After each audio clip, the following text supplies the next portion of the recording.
สวัสดีค่ะยินดีต้อนรับท่านผู้ชมทุกท่านเข้าสู่รายการเบิงแล้วรวย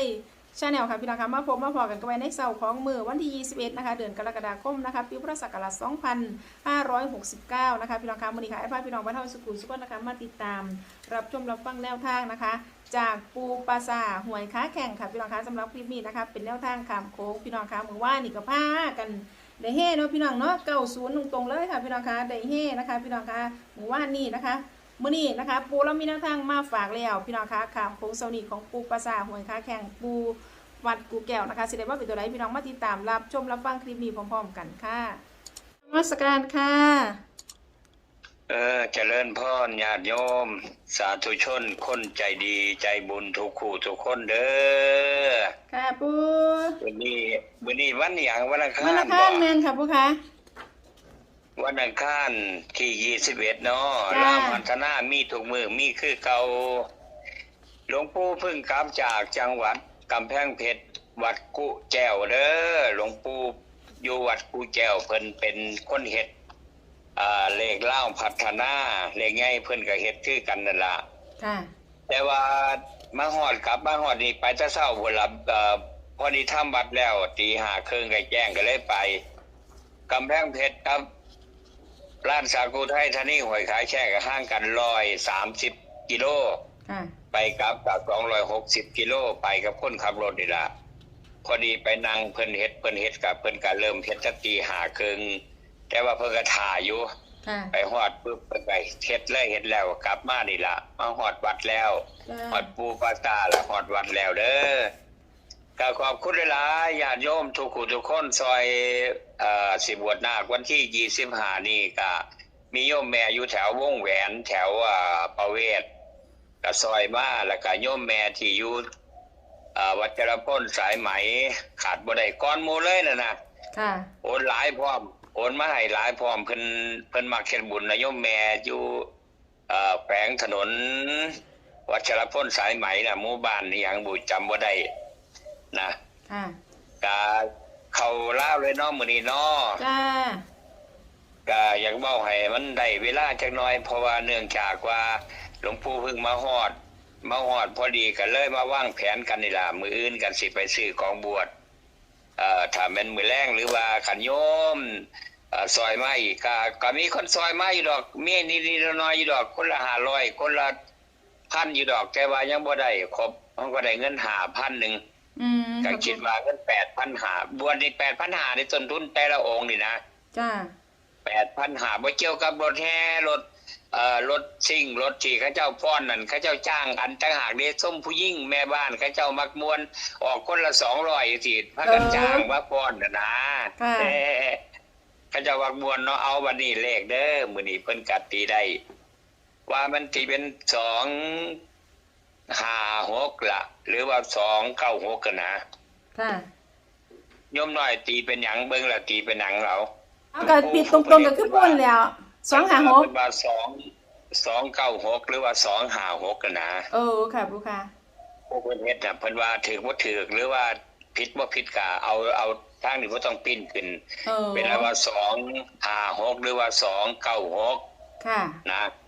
แล้วก็เพิ่นบอกแค่นี้ล่ะคันบ่256ก็เป็น296เพิ่นว่าจังซี่ก็เล่นตัดไปตัดมาเอาเด้อลังเทียมันกระโดดไป26ซื่อก็ได้หรือว่า25ซื่อก็ได้ดิเนาะแม่นค่ะผู้ค่ะก็ดีใจละสำหรับญาติโยมทุกคู่ทุกคนเด้อที่ซอยกันมากบ่ไปเรียนไรเด้นี่แต่ว่าหลวงปู่ก็ได้เหรียญดอกหลวงปู่สวงชุดนี่น่ะส้มบูชาไปมาจากวัดไผ่พัฒนาศรีสะเกษเนาะส้มบูชาไปถึงหมดทุกคนเลยแต่ว่าเขาเจ้าหังเพิ่นว่าเป็นหนี้หลายนะขอซอยปู่500เด้อบ่นะก็ยังดีดิเนาะเขาเจ้าได้ใช้หนี้ใช้สินเนาะแม่นค่ะปู่เขาก็ได้บุญเด้เพราะว่าให้รวมกันแต่ว่าอย่าไปจริงจังหลายเลขซุมื้อนี่เขาหลอกเป็นหลอกประเทศไทยไปสร้างประเทศลาวหลอกเฮาเฮ็ดหยังเขาบ่ได้เด้จ้าแต่ว่ามื้อเช้านี่พอดีพี่ชายแล้วไปโยมพี่ชายแล้วไปนะพากันมาหยังเพิ่นน่ะโอ้ยมาเฮ็ดเอาหัวน้ำเพิ่นมื้อวานนี่งูเขาเฮียนเพิ่นเลยมายืนเบิ่งซะดอกงูหยังงูสิงดอกใหญ่เขาเฮียนบ้านเลขที่หยังบ้านเลขที่37คั่นน่ะโ ออก73ได้มื้อคืนก็ได้เนาะงู โอ้ เขาอะ ค่ะปู 737จ้อยเขาเจ้าซื้อ2ตัวอยู่ดอกหว่าบ่มื้อคืนนี่ จ้ะ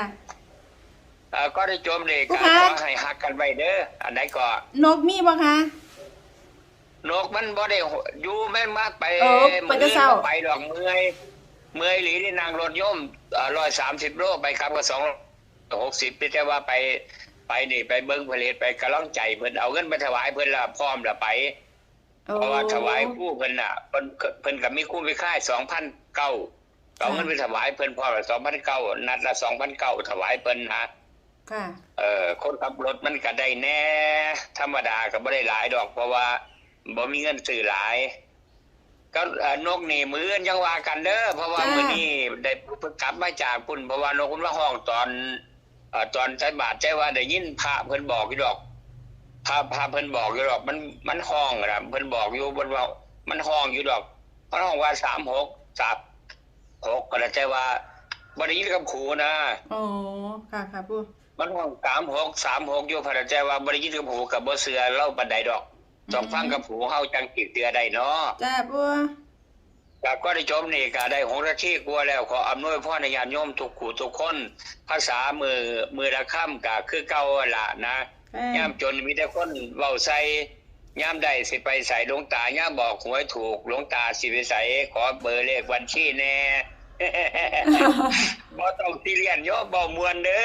อบ่ม่วนเอาบวชนำกันสาธุขอเจริญพร จ้าปูขอบคุณปูหลายๆค่ะการรัชการค่ะสาธุค่ะสรุปแนวทางท้ายคลิปนี้ค่ะพี่น้องคะแนวทางจากปูปลาซาหวยค้าแข่งค่ะพี่น้องคะขามโค้งค่ะพี่น้องคะมื้อนี้นะคะ แนวทางของปูวัดกูแก้วนะคะ256กับ296เด้อค่ะพี่น้องเด้อ256นะคะแล้วก็296พี่น้องอย่าลืมนะคะแคปหน้าจอเอาไว้พร้อมนะคะพี่น้องคะเมื่อวานนี้แนวทางของปูเล่ากับเขาตรงๆเลยเด้อค่ะพี่น้องเด้อเข้าตรงๆเลยนะคะพี่น้องคะพี่น้องนี่แล้วค่ะเด้อแนวทางของปูปลาซาหวยค้าแข่งนะคะแนวทางของปูวัดกูแก้วเนาะค่ะเนาะพี่น้องแคปหน้าจอเด้อค่ะเด้อเมื่อวานนี้90ตรงๆแล้วค่ะพี่น้องคะแคปหน้าจอนะคะนะคะก็มีประมาณนี้นะคะสำหรับแนวทางเช้านี้นะคะแนวทางจากปูปลาซาหวยค้าแข่งค่ะพี่น้องคะแนวทางปูกูแก้วนะคะพี่น้องคะอย่าลืมนำไปพิจารณาเบิ่งค่ะพี่น้องคะทางช่องนำเสนอเพื่อเป็นแนวทางคือเก่าเด้อค่ะพี่น้องคะโปรดใช้วิจารณญาณในการรับชมรับฟังนะคะขอขอบคุณพี่น้องค่ะสำหรับการติดตามรับชมรับฟังนะคะขอขอบคุณสำหรับข้อมูลในคลิปนี้นะคะขอบคุณทางจากปูปลาซาหวยค้าแข่งค่ะสำหรับพี่น้องท่านใดที่เขามาเห็นคลิปนี้เป็นเท่าแรกค่ะพี่น้องคะกับอยากสิพลาดกับแนวทางเด่นๆแบบนี้นะคะเขามาแล้วก็อย่าลืมเด้อค่ะพี่น้องคะฝากกด